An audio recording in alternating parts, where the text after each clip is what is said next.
Olá, sejam bem-vindas e bem-vindos ao lançamento do livro Diálogos Urgentes em Tempos de Incerteza e Múltiplas Crises. Essa publicação é fruto de uma iniciativa colaborativa entre o Cidades Afetivas, o Instituto de Energia e Ambiente da USP, o GovAmbi Governança Ambiental e a Universidade de São Judas. É um projeto coletivo que tem como organizadores Pedro Jacob, Rafael Monteiro, Sandro Ortiz e Vivian Blas. Antes de seguirmos com o lançamento, eu gostaria de me apresentar. Eu sou o Sidney Cincoto Júnior, antropólogo, doutor em Ciências Sociais pela PUC, com formação em Design para Sustentabilidade pelo programa Gaia Education. Sou co-idealizador de Cidades Afetivas e atuo como pesquisador e design de projetos de comunidades regenerativas na Conversa Sustentável. E sou coautor de um dos artigos que integram essa publicação que hoje lançamos. Nesse encontro, eu farei a mediação. E para apresentar o livro, eu convido o professor Pedro Roberto Jacob, da Universidade de São Paulo. Pedro é economista e sociólogo, doutor em sociologia, professor titular sênior do Instituto de Energia e Ambiente da USP, pesquisador e coordenador do Grupo de Estudos Meio Ambiente e Sociedade do Instituto de Estudos Avançados IEA-USP, membro da Rede Mudança Climática Processo Decisório da Unesco, editor da revista Ambiente e Sociedade, e presidente do Conselho para a América do Sul do ICLEI, Governos Locais pela Sustentabilidade. Pedro, seja bem-vinda. Com você, a palavra. Boa tarde a todas, todos e todes. É com muita emoção que eu celebro este dia que vamos lançar o livro Diálogos Urgentes em Tempos de Incerteza e Múltiplas Crises. O mundo está demasiadamente novo. O que não é novo é a arte dos encontros, pois foi através dele, mesmo que neste modo, como chamam, de remoto ou novo normal, é por ele que este livro nasceu. Das inquietudes comuns que atravessam gerações de pesquisadores aqui reunidos, que decidiram amenizar suas angústias através de ensaios, assumindo o risco de um pensamento livre para enfrentarmos coletivamente a força e a voracidade de um vírus que nunca mais nos fará retornar ao que fomos um dia como humanidade. Nossa espécie experimentou e ainda experimenta as agruras do que adotamos como modo de vida, o chamado isolamento social. Pois bem, foi neste contexto que a arte dos encontros provoquei um conjunto de amigos, orientandos, parceiros e colegas pesquisadores para sair das suas posições acadêmicas tradicionais e se colocar diante de uma nova forma de escrita que fosse capaz de provocar diálogos urgentes frente às incertezas que sempre estão perto de nós, mas que por vezes optamos por escondê-las, na tentativa de controlar o que sabemos ser incontrolável, a própria natureza da vida. Os desafios sociais e ecológicos que surgiram na esteira da recente pandemia do coronavírus tornam necessária uma reflexão sobre as diferentes formas pelas quais a sociedade global está enfrentando uma nova dinâmica em suas relações interpessoais e com o ambiente biofísico que a sustenta. As particularidades sociais, ecológicas e políticas da América Latina, caracterizadas por profundas desigualdades e iniquidades, constituem desafios e oportunidades únicas no mundo, lições que precisam ser explicadas e analisadas em profundidade. Neste contexto que vivemos, torna-se cada vez mais necessário refletir sobre as causas sistêmicas que levaram todo o planeta a enfrentar um evento sem precedentes, como a atual pandemia, que representa uma oportunidade única para transformar as dinâmicas socioecológicas e as relações interpessoais em diferentes escalas. Para melhor entender a forma como uma pandemia é constituída em escala global e as implicações particulares para a América Latina, torna-se importante levar em consideração todas essas dimensões socioecológicas que irão marcar cada vez mais o futuro das relações sociedade e natureza em nível planetário. Esta publicação procura refletir sobre as causas e consequências, numa visão enraizada nas realidades reveladas pela pandemia. Como eu mencionei antes, é importante observar que lições nós podemos obter, quanto se pode oferecer a um mundo que se tem que se preparar para uma realidade completamente diferente daquela que tem se caracterizado até os dias atuais. Neste contexto, a publicação está organizada em torno de uma tipologia de características de sistemas complexos que enquadra os desafios e oportunidades que a pandemia representa. Nos referimos à incerteza, que sem dúvida é um tema que tem que estar cada vez mais no repertório e no nosso cotidiano, a complexidade, ou seja, as relações cada vez mais interdependentes que são fundamentais, e uma preocupação com a irreversibilidade. O relatório recente do IPCC nos mostra a situação limite ou quase limite na qual estamos. O livro foi organizado em 3 metatemas: pandemia e promoção da saúde, sindemia, a correlação entre pandemia e outros problemas, e negacionismo, caminhos de superação. Um relato vivencial, e inclusive um relato vivencial no corpo de um dos pesquisadores que sentiu a doença no momento mais cruel, onde ainda não contamos com a proteção das vacinas, e também incluímos um pós-fácil. Importante dizer que a organização deste livro foi feita por um conjunto de autores, como vocês podem observar em breve. Por ser demasiado novo, procuramos inovar também no formato, trazendo ilustrações feitas com pigmentos naturais, produzidas com terra por Vivian Blaso, uma das autoras e co-organizadoras do livro.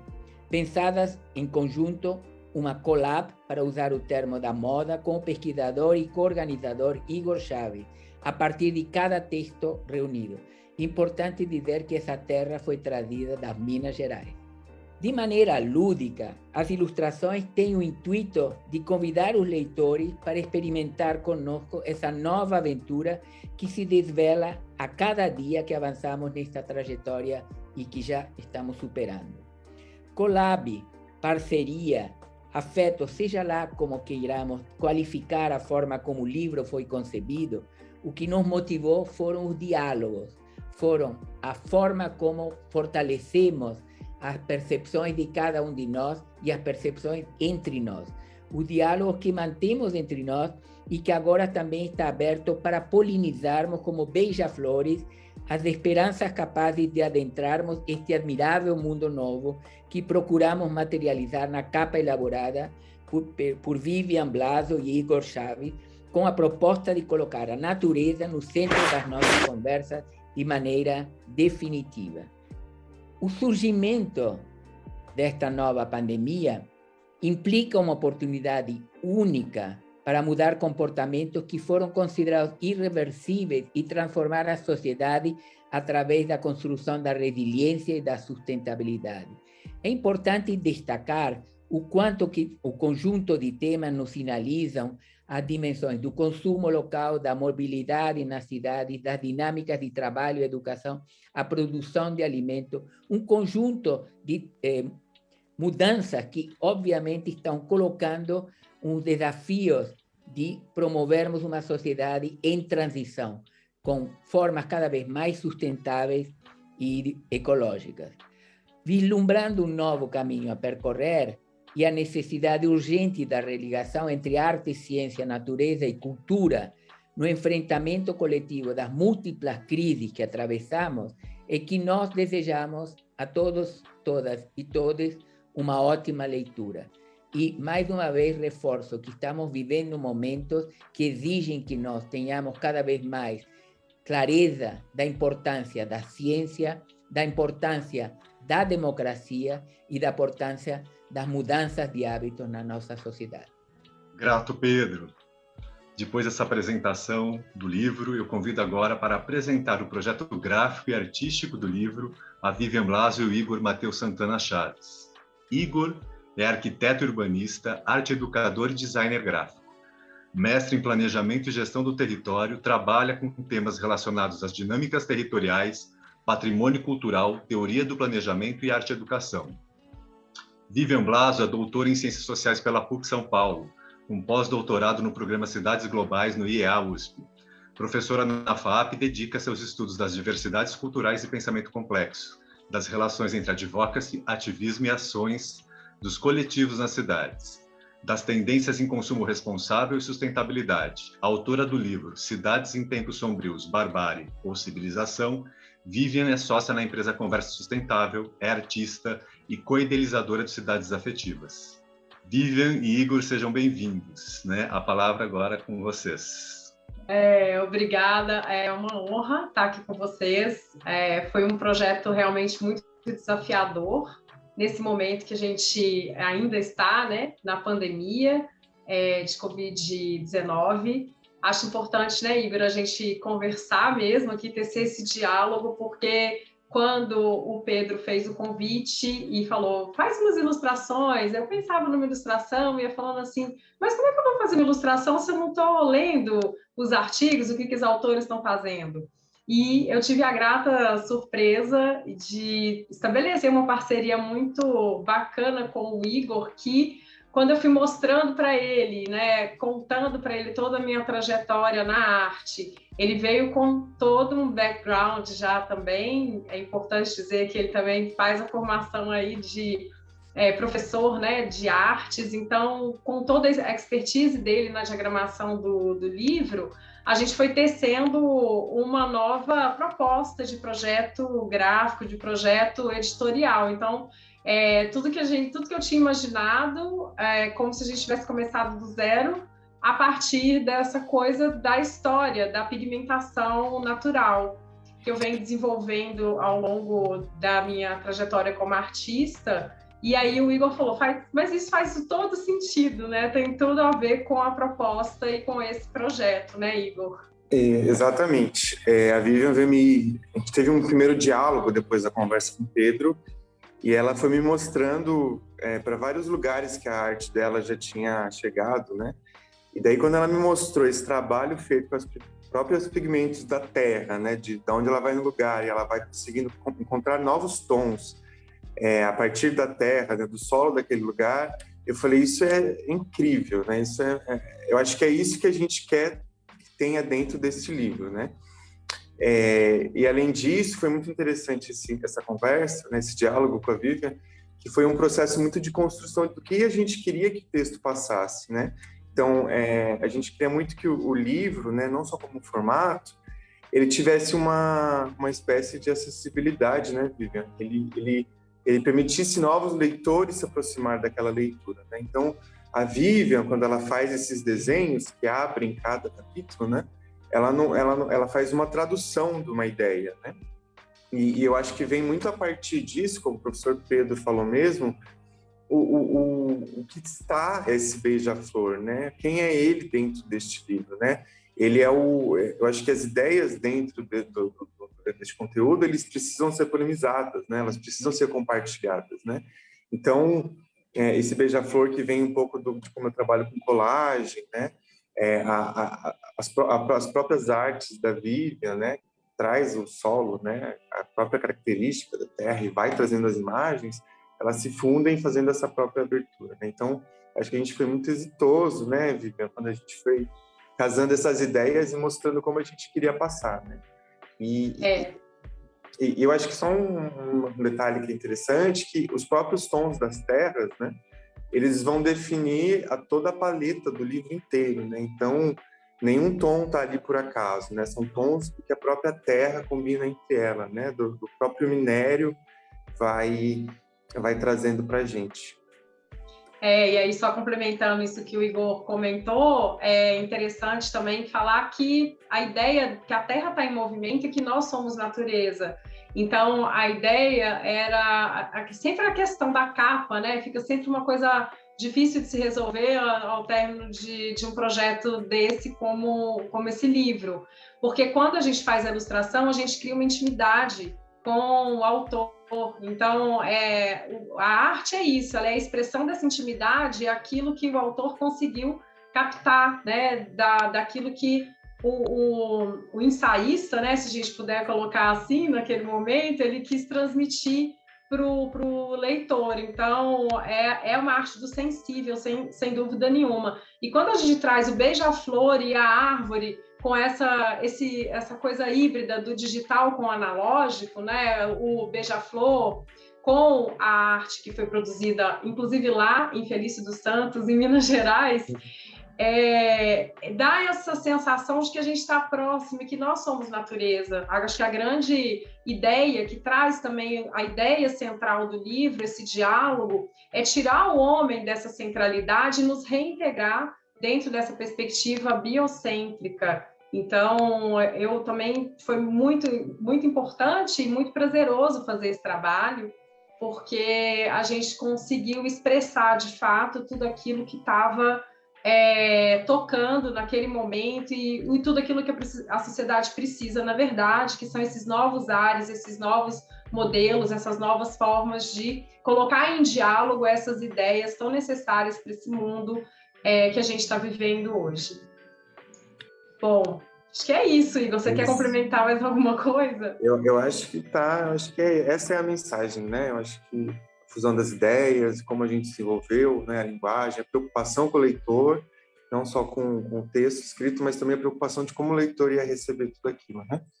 Obrigado, Igor. Obrigado, Vivian. Né, como vocês que estão acompanhando aqui podem ver, natureza, cultura, arte, ciência são inseparáveis, porque são manifestações de uma mesma essência. Então, vamos agora, né, falar um pouco dos artigos, né, passar para aquilo que o Pedro já nos trouxe, que já contou na sua apresentação na abertura, sobre o livro. Esse livro, ele conta com 17 artigos, né, de autoras e autores das mais diferentes áreas do conhecimento, e estão organizados em 3 metatemas, né, sendo o primeiro, pandemia e promoção da saúde, o segundo, sindemia, a correlação entre pandemia e outros problemas, e o terceiro, negacionismo e caminhos de superação. E para apresentar o primeiro metatema, pandemia e promoção da saúde, eu convido de novo para voltar aqui com a gente a Vivian Blas. Bom, é muito interessante esse metatema, porque nós temos aqui 4 artigos no metatema Pandemia e Promoção da Saúde. O primeiro, Covid-19, um alerta para repensar as relações da sociedade com o meio ambiente e a saúde na realidade latino-americana, com a autoria do professor Pedro Jacobi. Ecologia de saberes em tempos de pandemia, promoção da saúde, necessidade de qualificação das cidades, autoria da Renata Ferraz Toledo, da Eugen Soares Mendes e da Letícia Moreira. A complexidade da emergência de crises socioecológicas e as potencialidades latentes das redes de atenção primária em saúde, do professor Leandro Mussumessi e do Leandro Luiz Giatti. Cidades afetivas, brechas para resistir aos impactos da Covid-19, de minha autoria, com o Sidney Cincoto Júnior. E o interessante desse metatema é que, se a gente pudesse fazer uma organização sistêmica das ideias, todas elas estão centradas em necessidades que se fazem emergentes em relação tanto a medidas para prevenção de risco relacionadas à saúde de atenção primária como uma via estratégica para esse futuro que se desenha e principalmente novas perspectivas daquilo que estão relacionadas a um novo modelo de governança, né? Outra coisa que chama atenção nessa união desse metatema com a proposta desses autores seria, né, de que forma a participação social pode contribuir com esse processo de qualificação? A construção e transformação do espaço urbano em um ambiente mais favorável à saúde pode ajudar com respostas mais rápidas, eficazes em momentos da crise pandêmica? Então, para falar desse metatema e para comentar sobre o artigo, eu convido, então, agora o professor Leandro Luiz Giatti, biólogo, doutor em saúde pública, professor associado da Faculdade de Saúde Pública da Universidade de São Paulo, editor adjunto da revista Ambiente e Sociedade, pesquisador no Instituto de Estudos Avançados da USP. Leandro tem experiência em pesquisa, ensino e extensão em temas que envolvem saúde, sustentabilidade, saúde pública, ciência pós-normal e o nexo água, energia e alimentos. E para fazer uma provocação ao professor, eu também faço aqui uma pergunta e uma reflexão do artigo que ele escreveu, né? Então, como é que a gente pode criar essas vias e essas estratégias para poder polinizar, assim como beija-flores, essa mudança que a gente gostaria de ver no mundo com essa experiência que nós aí tivemos, principalmente com a atuação das redes de atenção primária no enfrentamento da Covid-19. Professora, é com você. Obrigada. Olá, pessoal. Saudações. Prazer estar aqui com vocês. Vivian, muito obrigado pela apresentação, agradeço a todos pelo convite e parabenizo pela iniciativa desse livro fantástico e muito necessário nessa ocasião. Bom, para falar um pouquinho desse bloco, né, eu vou tentar responder um pouco, no que for possível, a questão da Vivian, mas eu acho que bacana também trazer um pouco o espírito do bloco, né, que trata de pandemia e promoção da saúde, mas vemos aí que nos capítulos componentes, né, a gente tem essa possibilidade, essa preocupação legítima dessa área de pensamento, de ação, que é a promoção da saúde, que é de unir saberes científicos e saberes tradicionais, mesclar possibilidades, né, hibridizar e aproveitar ao máximo o potencial nos vários níveis de organização, desde as pequenas comunidades, com as suas potências, não é? Mas também, evidentemente, com o melhor uso do conhecimento científico. Então, acho que a promoção da saúde está bem representada nessa sessão pelo espírito, né? pelo conteúdo desses capítulos, né? Que vão valorizar uma coisa que é chave também no nosso capítulo, que é a diversidade. Não só a diversidade das pessoas, das formas de vida, das classes sociais, a diversidade dos ambientes em que as pessoas vivem, mas a diversidade também de ideias, de formas de ver o mundo e de interagir com ele. A diversidade na capacidade de criar soluções nas mais difíceis condições em que a gente pode se encontrar, né? Então, de fato, isso está na raiz do pensamento da promoção da saúde e eu acho que essa crise da Covid fez a gente reconhecer como um elemento fundamental. Começa aqui, por exemplo, né, nos desmandos que nós vimos, né, na estrutura organizacional do Brasil para responder essa crise, nós vimos assim que ocasionalmente comunidades periféricas urbanas abandonadas, até confundidas, né, pela desinformação que foi propiciada sobretudo nas formas do governo federal tratar a pandemia, mas enfim, lá no nível local as pessoas buscando se recolocar, se reorganizar e usar a sua capacidade, o seu capital social, a sua história de vida, as suas redes de colaboração para trazer soluções que funcionaram, não é?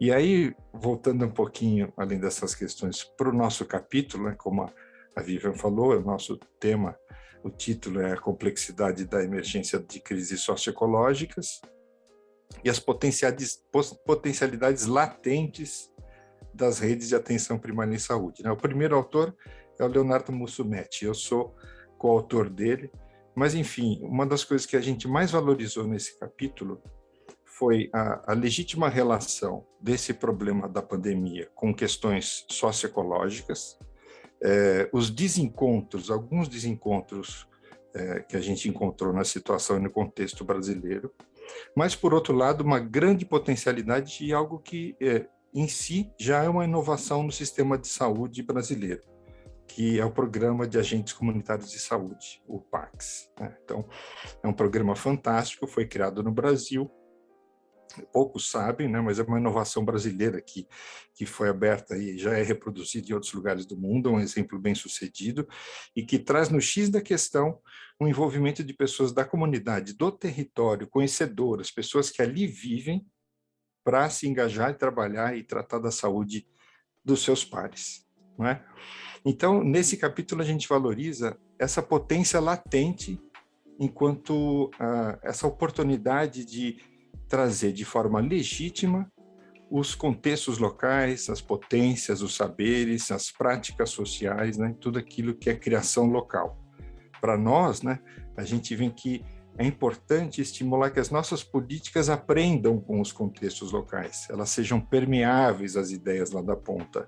Então, acho que no conjunto, né, não só essa sessão, mas o livro traz muito dessa abertura, porque ele sensibiliza bastante, ele navega desde o indivíduo, a comunidade, até os outros níveis de política pública, a questão macro do antropoceno, das mudanças ambientais, mas sem esquecer disso, né, as potencialidades que tem lá na comunidade. De novo, né, no nosso caso, como nós exploramos e valorizando muito o programa Agentes Comunitários de Saúde, que é algo fantástico e que pode ser digamos assim, um receptáculo, por exemplo, para você conectar novidades e alternativas usando mídias digitais, né? Todo agente comunitário de saúde conhece a comunidade e conhece redes sociais. Então, a gente tem uma oportunidade latente de dar respostas para um nível de complexidade muito elevado, né? Eu acho que é isso por enquanto. Eu agradeço novamente e devolvo para você, Vivian. Obrigada, professor. Realmente, eu acho que traz muitas oportunidades e também uma oportunidade de identificar, através do uso da tecnologia e da participação social ativa desses agentes, de toda a participação da sociedade, que são esses coletivos, né, também que se organizam na defesa da vida comum, caminhos e saídas para essa crise que nós aí atravessamos. Sem dúvida nenhuma, a saída está no coletivo. Então, agora eu passo de novo aí para o Sidney para fazer a abertura do próximo bloco, que é o segundo metatema. Obrigada. Obrigado, Vivian. Obrigado, Leandro. E para apresentar o próximo metatema, Sindemia, a correlação entre pandemia e outros problemas, eu convido a Sandra Regina Mota Ortiz. Ela é bióloga, formada pela Universidade Presbiteriana Mackenzie, doutora em Fisiologia Humana pelo Instituto de Ciências Biomédicas da Universidade de São Paulo, com pós-doutorado pelo mesmo instituto, onde atuou no Departamento de Fisiologia e Biofísica e no Departamento de Ciências Morfofuncionais. É professora titular do curso de Medicina na Universidade Municipal de São Caetano do Sul e professora permanente do Programa de Mestrado Profissional em Inovação e Ensino em Saúde. Na Universidade São Judas Tadeu, Sandra é professora permanente do Mestrado em Ciências do Envelhecimento e professora colaboradora do Programa de Pós-Graduação em Educação Física. Atualmente, é responsável pela Gerência Nacional de Pesquisa da Ânima Educação. Tem experiência na área de Fisiologia Humana, Neurociências e Comportamento. Seja bem-vinda, professora Sandra. Passo a palavra para você. Boa tarde a todas, a todos e a todos. Muito obrigada, Sidney. Antes de apresentar o segundo metatema, eu gostaria de, em nome da Universidade São Judas Tadeu, agradecer ao convite do querido professor Pedro Jacobi e a parceria dos demais colegas para a construção deste importante trabalho. Bom, o segundo metatema do nosso livro é sobre sindemia. Sindemia é um neologismo que une parte dos termos sinergia e epidemia. Esse termo vem desde a década de 1990, quando foi criado pelo antropólogo médico estadunidense Merrill Singer, e ocorre quando duas ou mais doenças interagem, causando danos maiores do que a mera soma das doenças isoladas. Sindemia é sinergia, cooperação para a destruição. A pandemia da Covid-19, ela trouxe profundas reflexões que vão desde o questionamento de hábitos enraigados, o questionamento de tradições, e trouxe também uma discussão significativamente importante acerca da importância da ciência. Nunca se discutiu tanto a importância da ciência. É importante discutir-se baseado em dados e não em opiniões. A pandemia da Covid-19 também nos fez refletir o quanto diferentes comunidades em situação de extrema fragilidade foram impactados pelas condições não só sanitárias, mas também pelas profundas alterações sociocomunitárias e territoriais. O metatema 2 traz uma abordagem bastante significativa acerca da preocupação de como o aumento dos deslocamentos forçados vai para além do que a pandemia pode causar.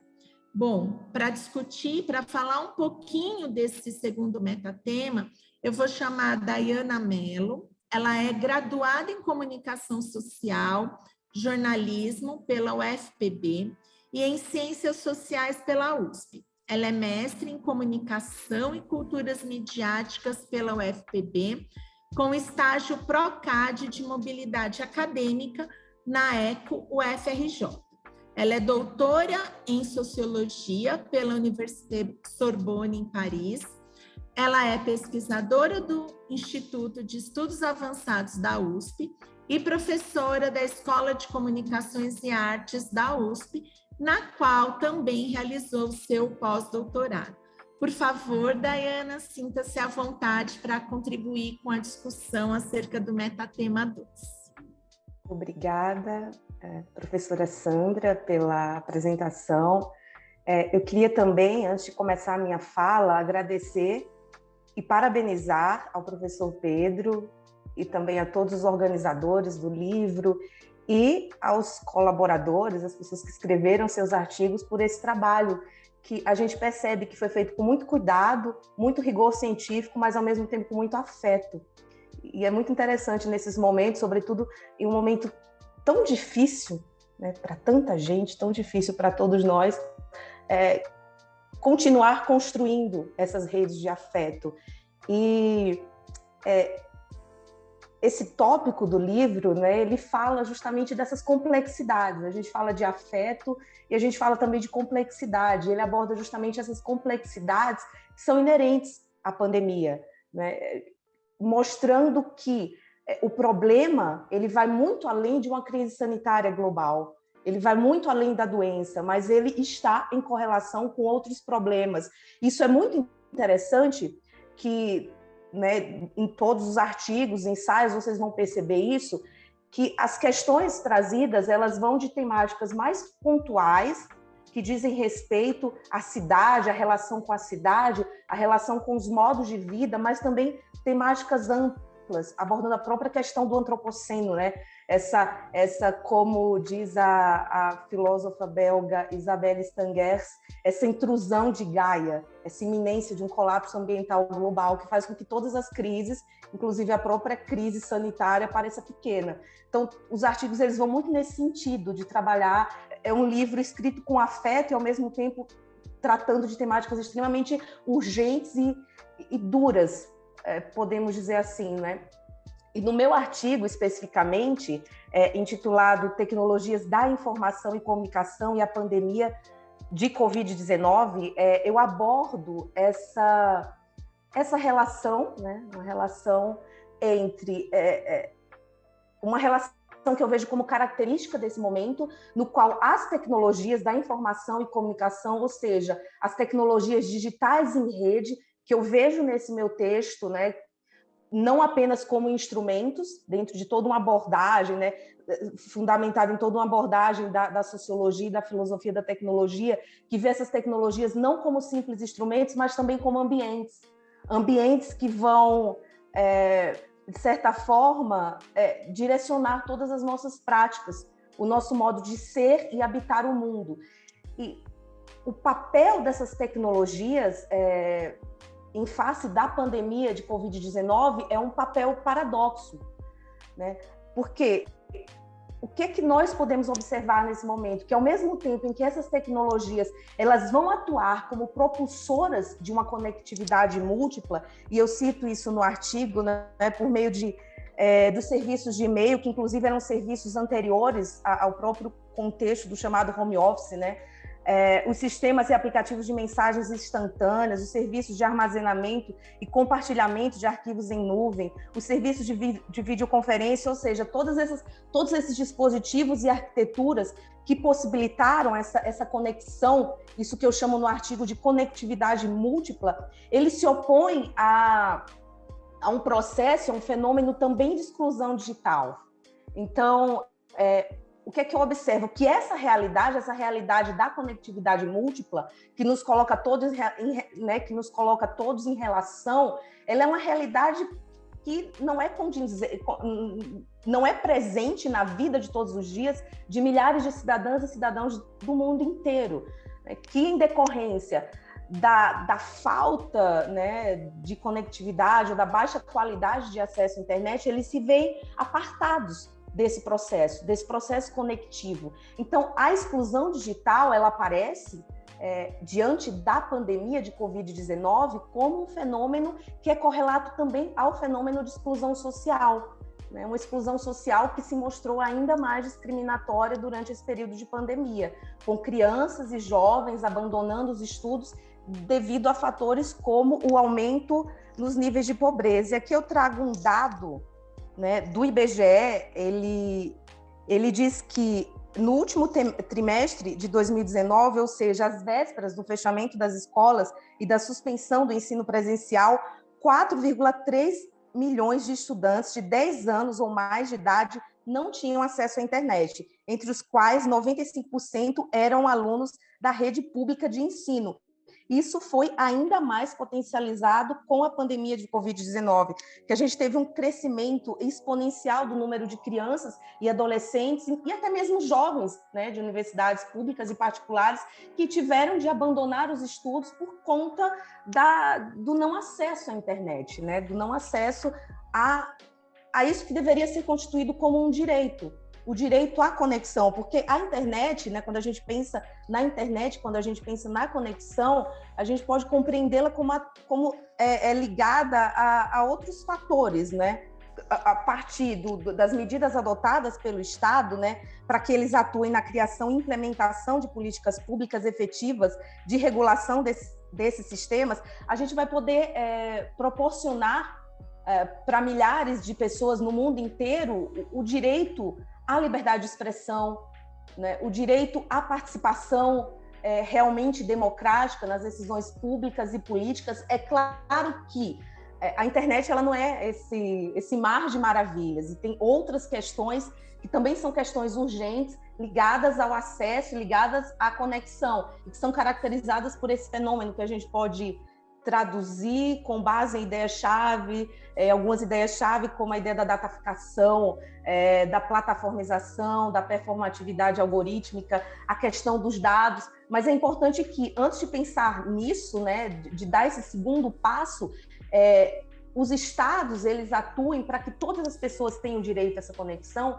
para que isso que a gente observou durante a pandemia de Covid-19, né, esse paradoxo, de um lado, pessoas com acessos ilimitados, com isso que, repito, eu chamo de conectividade múltipla no meu trabalho, e do outro lado, pessoas totalmente excluídas e à margem desse processo, não podendo garantir o direito básico, que é o direito à educação, o direito a participar do processo educativo, que dá margem a uma série de outras questões.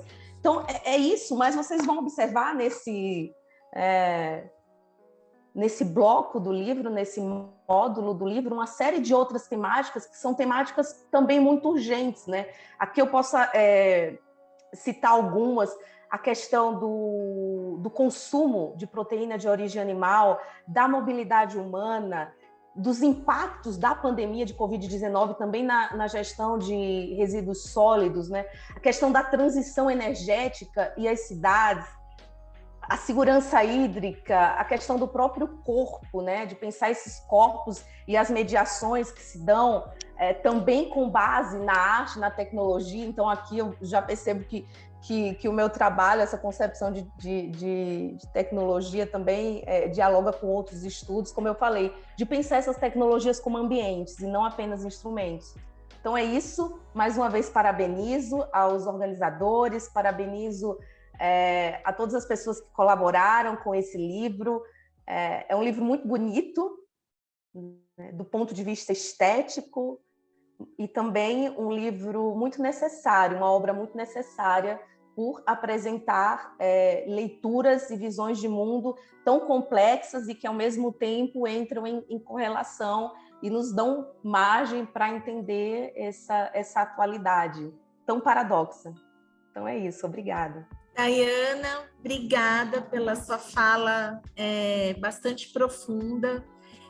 Eu gostaria só de ressaltar, antes de passar para o Sidney aí, darmos seguimento à apresentação do Metatema 3, que Dayana traz uma reflexão que acho que o livro como um todo ele nos faz, né? O escancaramento das desigualdades sociais, dos problemas urbanos, dos problemas relacionados ao acesso à saúde, né? A pandemia, ela escancarou uma demanda que é uma demanda urgente e que existe aí, que requer uma reflexão bastante profunda. Muito obrigada mais uma vez, Dayana, pela sua participação aqui conosco e por ter contribuído de forma tão importante com o livro. E passo aí a palavra agora para o Sidney dar andamento aí. Obrigado, Sandra. Obrigado, Dayana. E agora, para apresentar o último metatema, negacionismo e caminhos de superação, eu chamo o Rafael Araújo Arosa Monteiro. O Rafael é doutorando e mestre em Ciências pela Universidade de São Paulo. É especialista em Educação Ambiental para a Sustentabilidade. Graduado em Gestão Ambiental também pela USP. Rafael é fundador da 3C Diálogo, iniciativa que ajuda as pessoas a compreender e colaborar com o diferente. A 3C realiza pesquisa sobre o diálogo, investigando métodos para aumentar a compreensão interpessoal e ações colaborativas. Rafael, bem-vindo. Passo para você agora a palavra. Obrigado, Sidney. Olá, todo mundo. Saudações. Uma alegria estar aqui com vocês dividindo esse momento. Saudações para quem estiver nos assistindo também. E, bom, é um momento de festa, de celebração. E para coroar ainda mais esse momento particularmente, né, para mim, falar um pouquinho, poder estar envolvido nesse metatema que tem me instigado nos últimos anos, que é o negacionismo. Um tema super relevante e que no nosso livro é composto ali, um metatema composto por 4 capítulos. 4 capítulos bem instigantes, que vão tratar essa questão do negacionismo. Então, o que é o negacionismo e como que a gente pode enfrentá-lo. Então, tem um aspecto muito interessante de um capítulo que foi de coautoria da Sandra, que acabou de falar, que trata da importância da gente investir, da gente conseguir estimular o letramento científico. Ou seja, as pessoas conseguirem cada vez mais se aproximar do funcionamento, da construção, dos trâmites da ciência, e que acredito, essa obra que a gente está fazendo aqui é um passinho nessa direção. A gente aceitar o convite do Pedro de sair das nossas bolhas, dos nossos discursos acadêmicos para escrever um texto diferente, com uma outra linguagem, ele aponta nessa direção. E isso, evidentemente, ajuda a gente a combater o tal do negacionismo científico, né? Aquilo que tem tomado conta da nossa sociedade, em especial da sociedade brasileira, de negar fatos, de negar pesquisas robustas, de negar muitas pesquisas que estão apontando para alguma direção. E, nesse sentido, tem outro texto muito interessante de uma colaboradora nossa, chamada Elika Takimoto, que ela vai discutir como que a gente pode reconhecer um negacionista. E a proposta que ela faz, a provocação, é de que todos nós, em alguma medida, somos negacionistas. E negacionista é aquela pessoa que nega algum fato porque ele gera algum desconforto. E aqui arrisco a dizer, sem grandes medos de errar, que nós, cientistas, também estamos suscetíveis a essa situação, e isso, reconhecer que o negacionismo também está em nós, abre a possibilidade para a gente conseguir, de fato, dialogar com quem pensa diferente. E a gente conseguir fazer essa transformação desse cenário polarizado que a gente tem e conseguir trabalhar junto para resolver os mais diversos problemas importantes do nosso tempo, a pandemia que está aí posta ainda, e todos os pontos e desafios que já foram tratados e colocados no tema anterior. Isso pode parecer utópico, alguém pode dizer, mas isso aí vai ser muito difícil de fazer. Mas não é à toa que nesse metatema tem um capítulo muito importante e que nos traz uma mensagem de esperança e uma mensagem de possibilidade, de concretização, que traz uma experiência concreta de alguém que poderia ter ido pelo caminho do negacionismo, mas optou não fazê-lo. Para tratar desse capítulo, eu quero convidar, então, a sua autora, que é a Flávia Bela Guarda, ela que é advogada e mestre em desenvolvimento internacional em justiça climática pela University of Birmingham, do Reino Unido, com formação em sustentabilidade pela Schumacher College. Também é gerente de RI no Centro Brasil no Clima e coordenadora de política e justiça climática no Climate Reality Brasil. E também atuou como assessora de mudança climática no ICLEI, América do Sul. A Flávia é fundadora do Youth Climate Leaders e La Clima, Global Shapers do Fórum Econômico Mundial e líder da Rede de Ação Política pela Sustentabilidade, RAPS. Flávia, seja bem-vinda, e você tem a palavra, e gostaria de fazer uma provocação, assim, um pedido genuíno, de que você conte para a gente esse caso inspirador e de esperança que está no seu capítulo. Sim, Rafael, obrigada pela palavra. Primeiro, queria agradecer o convite em nome do professor Pedro Jacob. Sempre uma honra, professor, estar nas suas aventuras em passar para o maior número de pessoas possível o que significa mudança climática, sustentabilidade, resiliência, regeneração. Então, sempre uma honra estar caminhando do seu lado em construções e projetos que, enfim, você acaba sempre puxando. Bom, o tema que eu escrevi, não à toa, se chama Esperança Climática, porque tudo que foi abordado até então, que vocês trouxeram, é fundamental. Mas de nada adianta se a gente não der esse passinho atrás em acreditar. Se a gente não acredita que é possível mudar, se a gente não acredita que é possível criar uma nova sociedade, que é possível criar uma humanidade que se regenera, por que a gente está falando o que a gente está falando? Então, tenho certeza que cada um aqui realmente acredita naquilo que trouxe no livro. Mas uma coisa somos nós que estamos no dia a dia falando disso e moldando de alguma forma a nossa visão para a construção desse novo mundo. Então, fica fácil falar para o que a gente chama dos convertidos, do que significa trabalhar com a pauta da mudança climática. Difícil é falar para fora. Difícil é fazer com que as pessoas que não estão no dia a dia nessa temática, as pessoas que acabam tendo milhares de outros desafios na sua jornada, parem, reflitam e passem a acreditar que é possível fazer diferente. Então, o texto ele vem muito com essa pegada, e eu voltei muito inspirada quando eu escrevi o texto depois da minha ida até a Amazônia, em que eu tive, enfim, a oportunidade, a honra de conhecer Tumbira, de conhecer outras SDNs ali no Rio Negro e comunidades ribeirinhas, e fui presenteada por uma conversa com o Roberto, que é um protetor da floresta. Mas antes de ser protetor da floresta, ele era madeireiro. E a forma como ele passou a ver a floresta com outros olhos me emocionou muito. Porque antes ele falava, a floresta era minha fonte de sustento e eu desmatava, porque era o que havia sido apresentado para mim, era o que eu entendia como viver.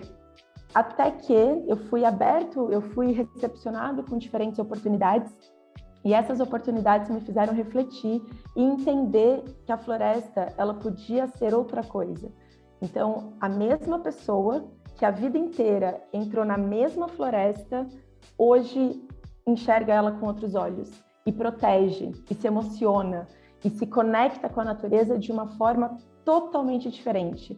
E aquilo me instigou muito. Eu falei, gente, que lindo presenciar essa mudança de pensamento e de visão de mundo dessa pessoa. Isso é replicável, porque é impressionante. Na fala do Roberto, ele realmente passou a acreditar que a floresta é fonte de vida, que a floresta é fonte de recurso, que a floresta ela inspira, ela ensina, ela dá lições diariamente na labuta que hoje o Roberto faz na floresta. E ele acaba inspirando a comunidade ao redor dele, que passa a cuidar, e isso interfere nas gerações futuras. Muitos jovens, inclusive, voltando para casa, entendendo a potência da floresta, para passar a cuidar também dessa floresta, depois de ter a oportunidade de passar por instruções, estudos, e resolvem voltar para casa. Então, você vê que é um efeito em cadeia muito forte, quando você reconhece, se sente pertencente e passa a cuidar e respeitar o lugar em que você sempre viveu, mas que antes olhava com um olhar de degradação, de escassez e que hoje você olha com um olhar de regeneração e abundância.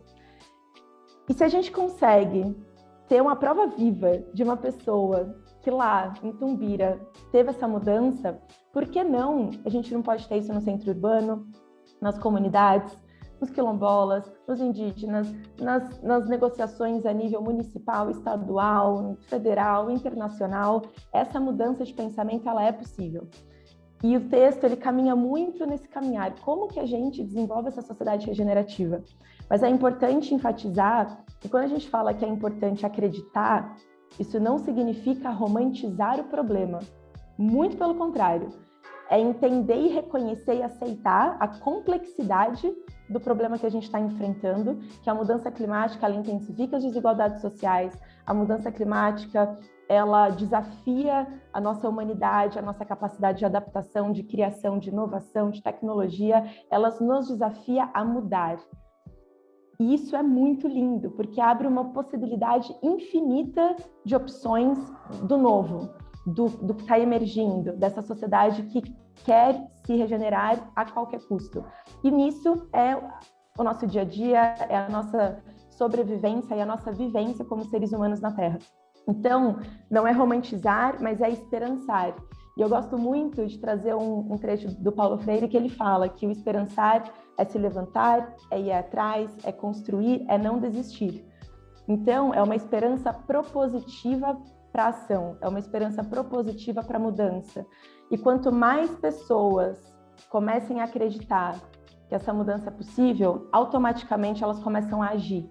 Seja no nível individual, de uma mudança muito pequena num hábito, seja a nível coletivo, por trazer uma mudança estrutural dentro de alguma organização ou espaço que ela atua. E dessa forma, a gente vai gerando esse efeito em cadeia. E esse efeito em cadeia cria uma nova demanda, que cria novas realidades. Tudo que hoje existe foi imaginado um dia. Então, por que não imaginar esse novo que a gente quer viver, e esse novo regenerativo, esse novo resiliente, esse novo numa estrutura econômica descentralizada? Enfim, são milhares de camadas que a gente pode entrar aqui para abordar o que é essa mudança, e o livro traz isso muito bem, e vocês trouxeram isso muito bem, abordando todos os capítulos. Então, se é possível imaginar, e temos uma prova viva de um relato que eu fui muito inspirada, que veio direto de Tumbira, significa que a gente pode sim fazer isso em todos os outros níveis. Então, esse foi o sentimento que eu quis trazer com o capítulo de Esperança Climática. Eu espero que todo mundo que chegue até o final do livro e que leia esse último capítulo passe a acreditar, por mais que não atue na área, mas que passe a acreditar e se inspire com passos concretos que o livro nos apresenta, para a partir daí ser também um instrumento de mudança para essa nova sociedade que está emergindo. Maravilha, Flávia, muito obrigado. E uma coisa que eu lembrei do seu texto mesmo, né, pensando nesse caminho propositivo que você traz para chegar nessa sociedade regenerativa, é a gente aprofundar perguntas ao invés de favorecer respostas, né? E a gente fazer as pazes com o não sei. Isso é incrível e super importante para a gente conseguir ter diálogos e, sem dúvida nenhuma, construir juntos. Então, muito obrigado mais uma vez e passo de novo a palavra para o Sidney. Obrigado, Rafael. Obrigado, Flávia. E agora, para finalizar, né, esse nosso encontro, nessa última parte, eu chamo aqui novamente a Vivian para fazer um encerramento. Nossa, é uma honra poder estar aqui escutando essa potência de vozes e estar com vocês e no mundo, né, podendo discutir essas ideias e trazer essas ideias, colocando essas ideias em movimento para que a gente possa promover aí o futuro que realmente queremos. Então, eu gostaria de agradecer a parceria entre Cidades Afetivas, o Instituto de Energia Ambiente da USP, o Governança Ambiental, a Universidade São Judas, os organizadores do livro, o professor Pedro Jacobi pelas suas provocações, pelas suas ativações, o Rafael Monteiro, sempre preocupado com todos os diálogos, a Sandra, que está aqui conosco, nos apoiando desde o início nesse projeto, e todas as pessoas, todos os autores que se dedicaram a essa obra e tornaram essa obra possível.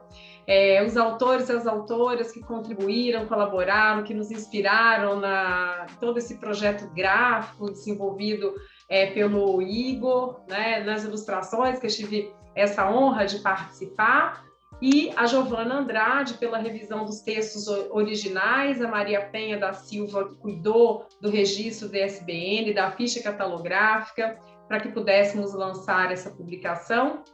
E os nossos sinceros agradecimentos especiais ao reitor, à vice-reitora da Universidade São Paulo, Carlos Gilberto Carlotti Júnior e a Maria Arminda do Nascimento Arruda. E, por fim, agradecer a presença do público no lançamento. O livro já está disponível gratuitamente para download no portal de livros abertos da Universidade de São Paulo, na USP. O link para o download da obra também está disponível na descrição desse vídeo aqui no nosso canal do YouTube do Cidades Afetivas. Muito obrigada!